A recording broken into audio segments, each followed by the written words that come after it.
We're in conversation with Cyril Ramaphosa here in Mangaung, the newly elected Deputy President of the ANC. Mr. Ramaphosa, let's talk party politics if we can. This is what one commentator said during the course of the week. Will Ramaphosa survive the political culture of the ANC, and can he, as a single individual without a bloc following, take on the power blocks vested within the ANC? How do you respond to that?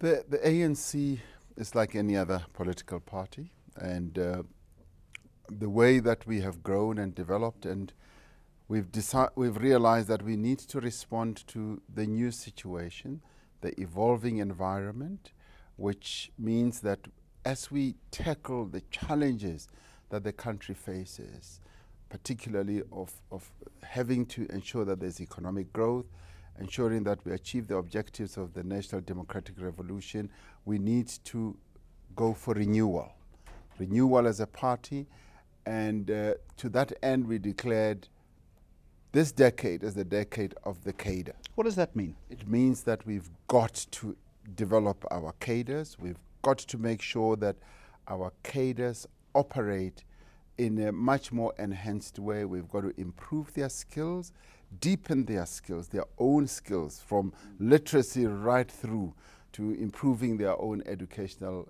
qualifications, so that they can understand concepts such as economics and everything else. And we've got to make sure that our cadres work at a deep level with communities. And that's ideologically perfect, but it's also an organization, and this was pointed out during the conference, that is riven by greed, corruption and entitlement. How do you get rid of that? The decade of the cadre also means that we've got to inculcate the most outstanding values and ethics amongst the members of the ANC. The education that they will be exposed to during this period is meant to chisel out precisely all those very bad tendencies. And let me say that it's not every ANC member who is greedy. It's not every ANC member who is corrupt. Many ANC members are people who are committed, are totally selfless and committed to improving the lives of ordinary people. And we're going to be focusing precisely on that during this whole decade. And we're hoping, and I know it's going to happen, we are going to get some of the best attributes coming through from our cadres, who will be having total commitment to the service of South Africans. It's hugely ambitious, Mr. Ramaphosa. It requires, in many instances, a cultural and a mindset change as far as young party members are concerned. You really believe you can do it? I believe we can do it. The ANC, as far as I can see, is the only party that has been able to sort of put out its own dirty linen out in public, that has been able to say, we are weak, we've got corruption within our ranks, we've got all these tendencies within our ranks, we have identified them and we are going to address them. The transparency that you get in the ANC is second to none. And with that realization, I have the fullest confidence that the ANC has stepped up to the plate and it is going to address all these problems. Let's talk about the party that you're now taking a senior position in. There has been much talk, in spite of denials, about purges of people. People that ran against President Zuma and the slate will no longer find that they have a political home. Is that true? No, that is not true. I mean, we start off with the Deputy President Kgalema Motlanthe. He was nominated by a number of branches, and in the end he said, out of principle, I am going to respond positively to the call that has been made by those branches. I'm going to run against President Zuma. And President Zuma said, we operate in a democratic organization and everybody is entitled to run against me or anyone else. So he ran and he was not successful. And has he been purged? The answer is no. He's instead been given a very senior position in the party to go and deal with the issue that is like the heartbeat of the organization. He's now the headmaster. He's now the headmaster. That's the heartbeat of the ANC political education, he's going to run it. But you know that's not who I'm talking about. I'm talking of the likes of Fikile Mbalula. I'm talking of the likes of Paul Mashatile. I'm talking of the likes of Tokyo Sexwale. You know, President Zuma is one of the few presidents that I know who's been able to work with people who he knows don't support him entirely, and people who are saying we want regime change. He's been able not only to invite them in his cabinet, but to even elevate them in his cabinet. He is so politically mature that he's able to work with those people. So those comrades that you count are on his cabinet.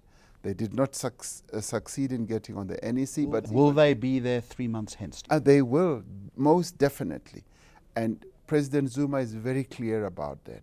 These comrades are members of the ANC. They held a different approach to the conference, and they are going to remain precisely where they are, serving the people of South Africa. There's no whiff of political revenge in the air. You really believe that you will hold true and steadfast to this sermon of unity? The sermon of unity will continue.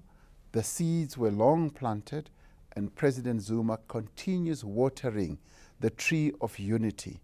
And to prove that, he is going to keep those people who ran against him, Deputy President Motlanthe, and the various other ministers. So there is no purge whatsoever that is in the offing. Before we have too many biblical metaphors, and I do want to move on to other things, the so-called the Forces for Change group, the ABZ, the Anyone But Zuma, do you think that lobby is dead and buried?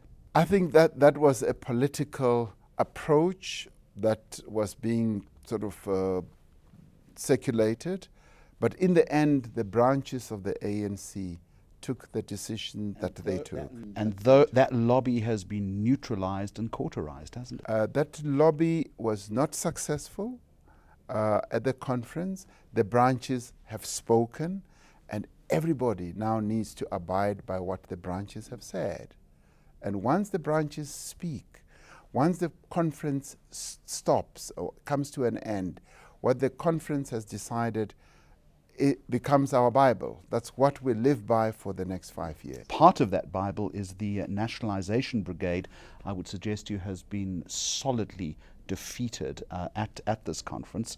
Where do you think this leaves the likes of COSATU amid threats that they're still planning in protest acts of mass mobilization? COSATU is a member of the alliance that is led by the ANC. The issue of nationalisation was a debating point.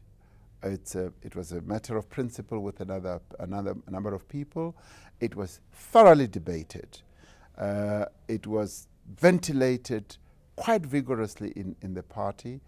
And at some times it seemed to be very messy and noisy and disorganized. But in the end, it has come down to a rejection of utilizing the term nationalization, but instead saying the state can intervene in the economy, and it needs to intervene in a very strategic way, like it happens in many other countries. We are a mixed economy, and in a mixed economy, you'll have private enterprise and state intervention, and the mixture can give out something that is so strong. Does government know where it wants to intervene? The government will determine on a balance of evidence after doing a thorough assessment. The ANC government should be allowed to make certain interventions, but at the same time, it is a government that says we are going to encourage private enterprise to invest, to grow, and we are going to remove all the obstacles and the hurdles that they often face. So this is a government that's very friendly towards business, but also wants to have the state intervening, and at the same time make sure that the working people of our country, wherever they work, they are well looked after. Part 3 of our conversation with Cyril Ramaphosa continues here on eNCA in just a moment.